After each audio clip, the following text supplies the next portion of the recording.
It's undeniable that we're living in anxious times, and no one is feeling this more than young women.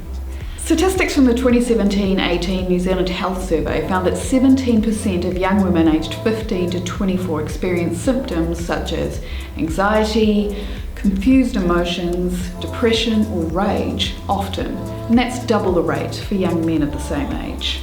So what's going on? A lot of people are quick to blame social media, but multiple studies have found that moderate use of digital technologies has positive effects on mental well-being. What stresses young people out is when they have limited access to the internet or they're online too much. The pressure to achieve is another big one. At high school, it's all about the academics and NCEA. After high school, these young women, they really want to make a difference and they have high expectations of achievement.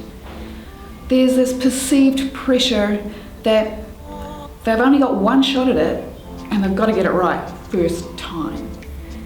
For young women from migrant and refugee backgrounds who have to juggle the two worlds that they live in, or those that are entering those male-dominated STEM fields, this pressure is even worse.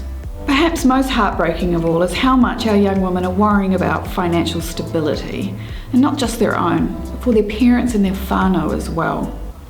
Spiralling housing costs, insecure employment and the burden of debt is impacting more of our population than ever before.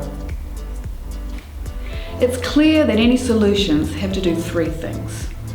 First, we need a system-level change that reduces societal pressures with a particular focus on equity.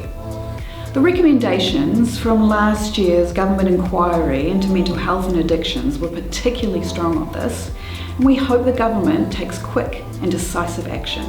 Secondly, we need to provide young women with the capacity to better cope with the stresses of adolescence and beyond.